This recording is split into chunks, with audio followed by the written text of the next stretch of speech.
2018, on est déjà à un gap de 40 milliards sur les recettes fiscales. Ensuite, nous avons,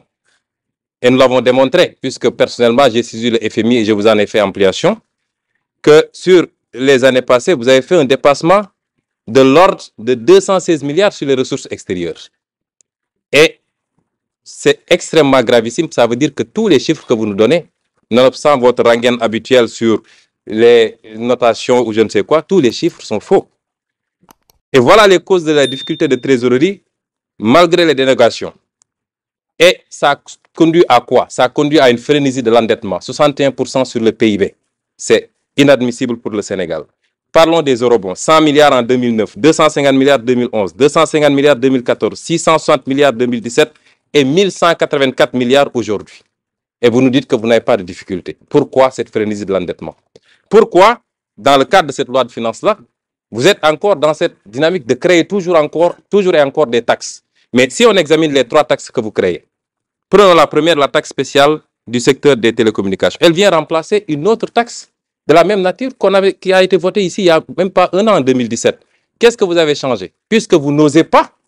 affronter les multinationales de télécommunications, vous leur donnez la possibilité de déclarer trimestriellement, ce qui est une violation de l'égalité des contribuables devant la loi. Parce qu'en matière de TVA, la déclaration, elle est mensuelle dans tout le code général des impôts. Vous avez reculé parce que les entreprises de télécom avaient dit qu'ils ne paieront pas. Et vous devez assumer d'avoir annulé la taxe sur les appels entrants. 50 milliards de recettes abandonnées par le président Macky Sall pour respecter une promesse de campagne faite au patronat, particulièrement le patronat français.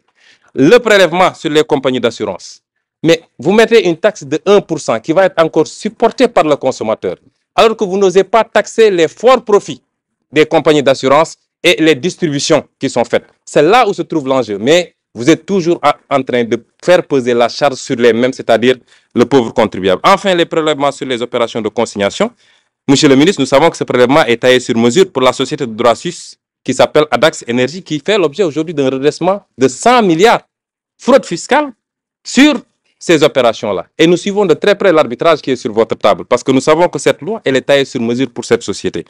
Et voilà que le président Macky Sall, sortant de son sommeil de Lyon,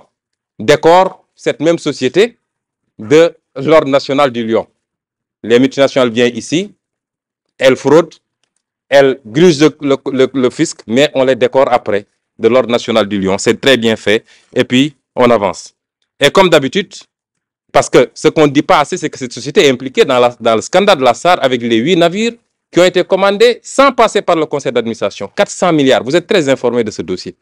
Et c'est cette société qui est décorée aujourd'hui. Et cette société qui mérite qu'on lui présente, qu'on fasse une loi spéciale, que nos 20 députés vont voter. Il y a une plainte aujourd'hui à Londres et une plainte au Sénégal. Notre Assemblée nationale aurait dû s'autosaisir si elle était digne de son nom. Et je sais très bien que le président de notre auguste Assemblée connaît bien cette société, presque propriétaire de Oryx, dont il a été lui-même actionnaire, même s'il se défend d'avoir cédé ses actions depuis 2006. Voilà ce qui se cache derrière cette loi de finances rectificative. Engagement yu bari waaye mënuñu woon ñàkk teew su ma gisee ni jotaay bi tëree benn moo rek mooy ñëw sama xel mooy constance bi am ci groupe Walfadjri ba tax tey ñu mun a am ñi nga xam ne démb Walfadjri mu posé woon na leen problème tey ak ñi nga xam ne démb Walfadjri lañ doon jooytoo seeni njàmbat tey ñu nekk fële li mu wane rek mooy le groupe est resté constant te du woon bataille personnelle waaye principe lañ doon xeex te principe yooyu tant que ñu ngi koy fekkaat fii rek dinañ taxawal boobu xeex. presse nag kenn dootul wax lan mooy njëriñam ci démocratie nun defe naa ñiy yëngatu ci politique jun ñëpp dañoo amee njukkal presse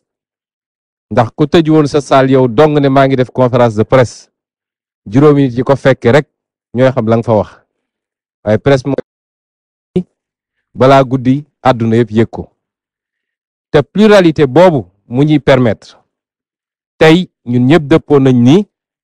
groupe yu ko respecté fii wala média yi ko respecté fii lu néew a néew la ñu ci bëri sax dañuy masla rek di ñamal di mosal waaye suñu mosalee tuuti opposition defe naa dinañu di njeñteg 1 heure de temps boo xam ne dañ koy dérouler ñeneen donc loolu suñu amee groupe boo xam ne mi ngi résister ñun ñëpp dañ cee war a jàpp ñu ci parce que politique la waaye ñun ñi fi nekk ñëpp te di acteur politique ëllëg ku ci yàlla joxaatoon nguur fàttaliku ni ca gannaaw bi mbir mi méttee ba ñu bëri tëj bunt yi am na groupe yu métti na leur indépendance donc suñu waxul loo bëggul dégg bul dellu si ne man lay xeex parce que loolu dafa am solo principe ci nit ak constance ba jamono june lu munti am ñu xam ni lii mooy war a doon position parce que nii laa ko xamee loolu dafa am solo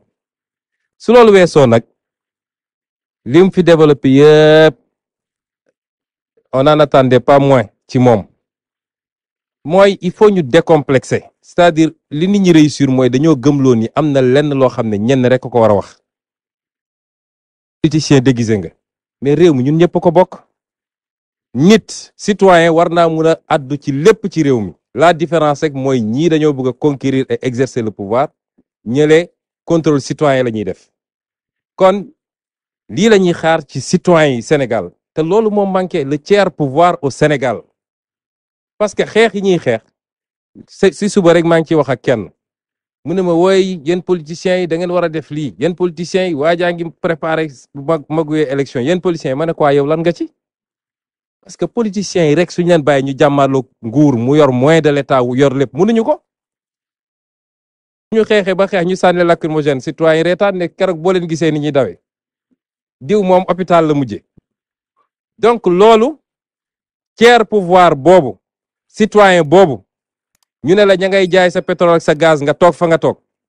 ña ngay def naka su dul noonu ci marché public nga toog fa ña toog ñi ku jóg wax ñu faagaagal la song la nga toog fa nga toog na leen leer ni bis bu paree nag ci acteur politique yi dina fi duma citoyen bëccëg mbir kamb te kenn du am foo ko jooyee kon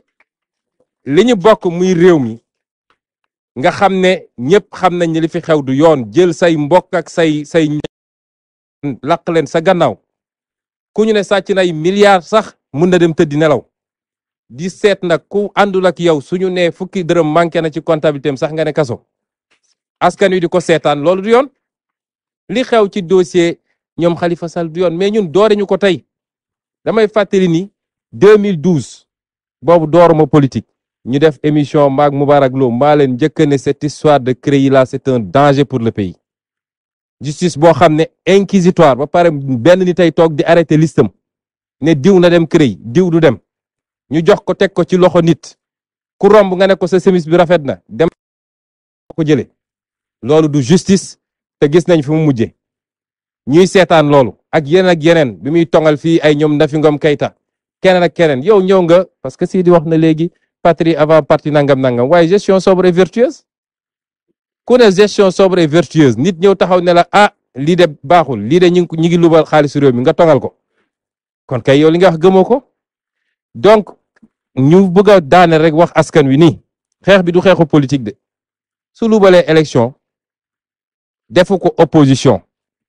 moom la ñuy joxaat doole bu bari mu toog def lu ko neex te kenn du ci mën dara faam xeex yoo xam ne citoyen yi li ñu defoon 23 juin def ko ci yeneen ak yeneen ba Sénégal egsi fii ñoo ko war a jël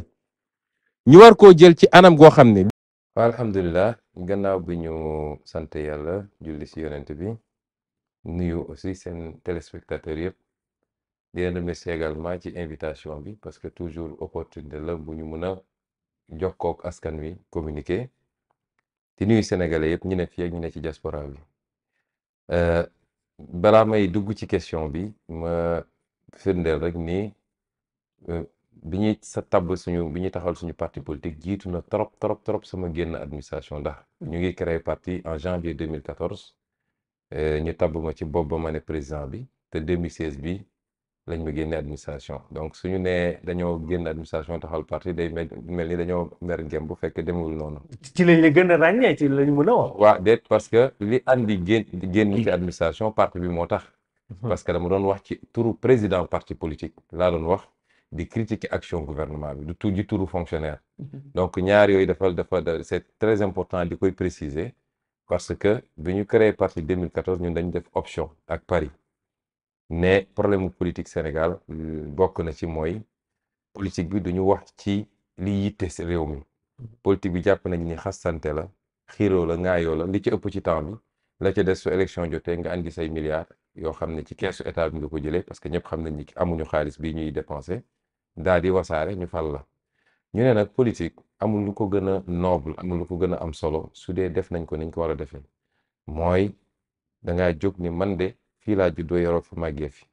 yàlla may ma fi as tuut ci xam-xam boo xam ne jàpp naa ni am na ñoo xam ne maa leen ëppale am na ñoo xam ne ñoo ma ëppale